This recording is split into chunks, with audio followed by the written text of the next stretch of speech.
Hey, True Believers, England Teen here. So, this was the big one. I remember when this came out on Free Comic Book Day, and everybody just went frickin' bonkers for this thing, man.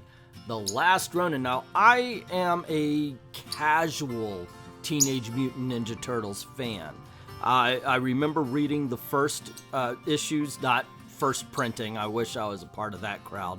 But I ended up getting like third or fourth printings and such like that, and then finally got a hold of some graphic novels that captured, that collected the first run of the Teenage Mutant Ninja Turtles. By the time it turned into a big cartoon, I was out. That's not for me at the time, so I stopped being a Teenage Mutant Ninja Turtles fan, but occasionally pick up a story whenever they became serious. Loved the movies, so I was interested in this comic. And I'm kind of glad that I picked it up. I don't know if I'm $9 glad. This is a larger than usual comic book in size, almost magazine size, but not as wide. So when I saw the price, it's like, okay, I guess I'll give this a thing. I mean, it is the hot book going, right? Or one of them anyway. And I picked it up, and it was damn okay. I mean, it was really okay. This is one of the most okay books I've ever read. Look, it's exciting from beginning to end.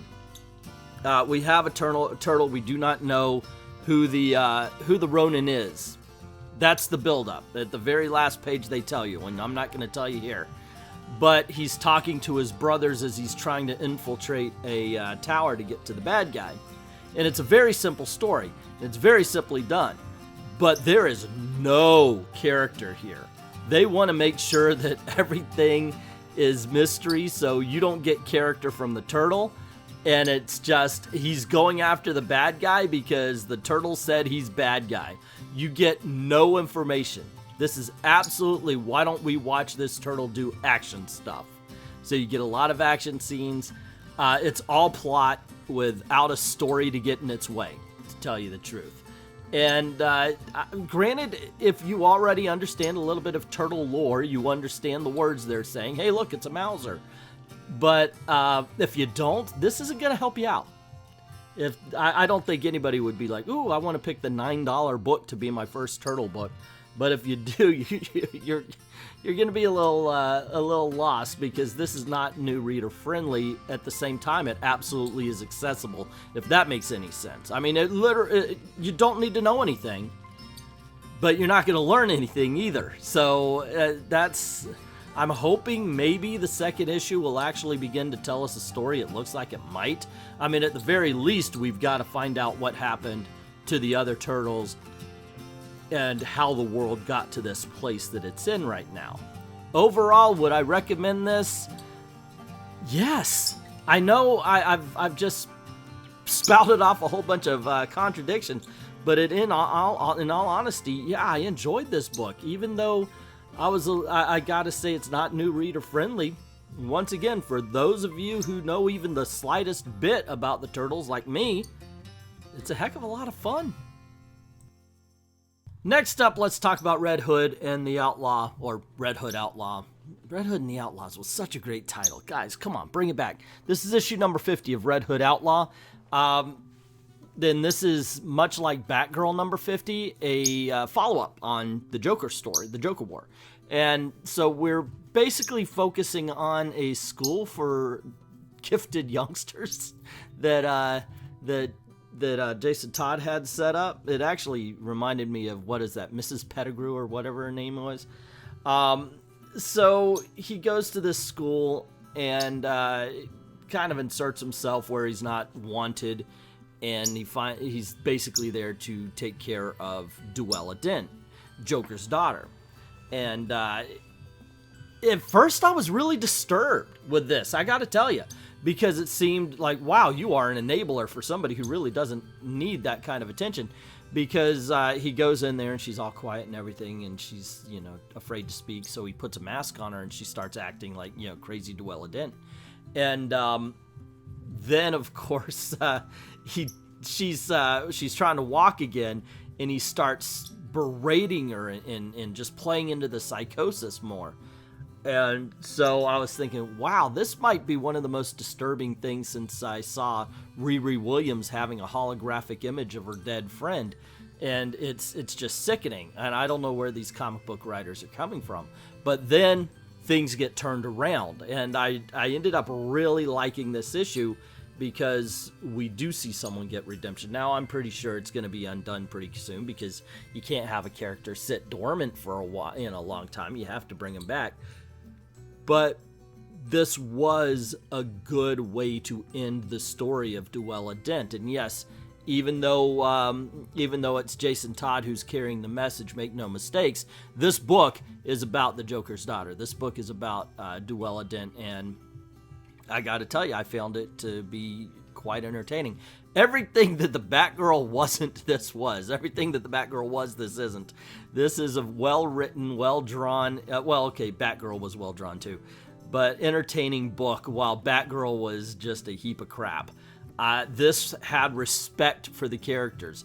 That one had no respect for the characters. This one seems to have thought beyond the page, beyond the writer's own biases. Bias?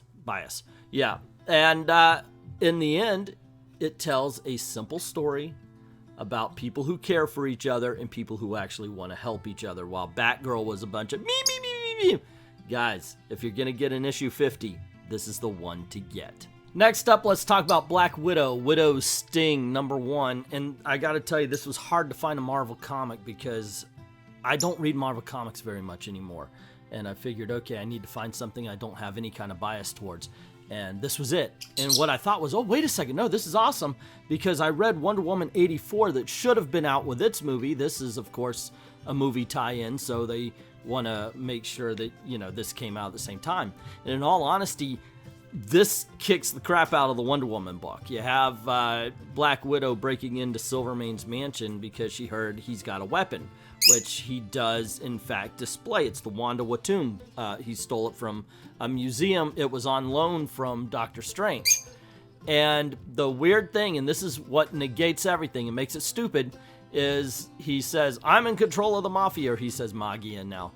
And he shows them the power of the Wanda Watum and then goes, hey, put this in a safe far away from where I can't use it.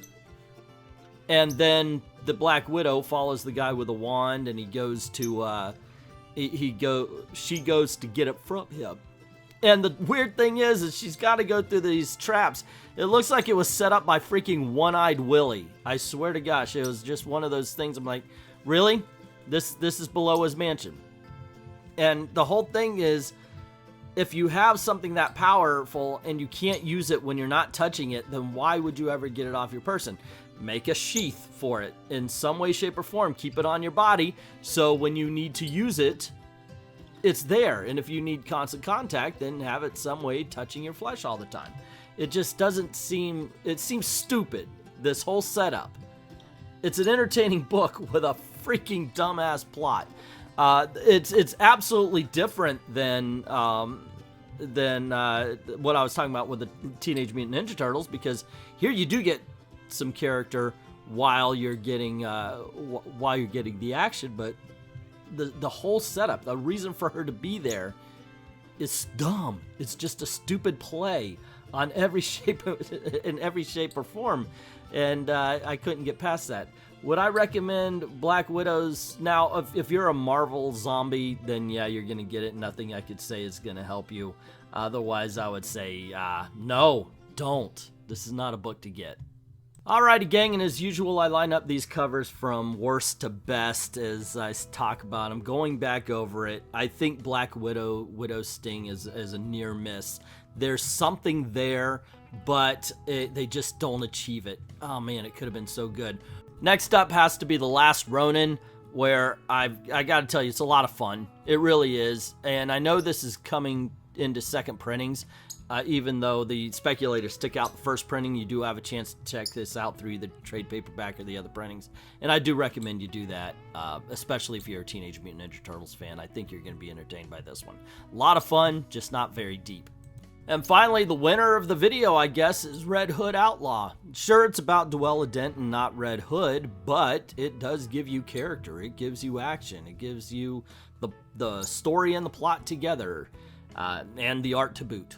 So there you go, gang. Those are our reviews. What do you think? Let me know in the comments below. Don't forget to click like and share, subscribe, ring that notification bell, setting all notifications to all. And if you don't mind helping out the channel, because this is the way we're trying to make a living, go on over to Patreon, Ko-Fi, or even over to the members only on I Love Comics. Drop $1 in the till, helps keep the lights on, helps keep making videos for you. I'd like to thank everybody who's already done that, and to everyone, all of the true believers, thank you very, very much for watching.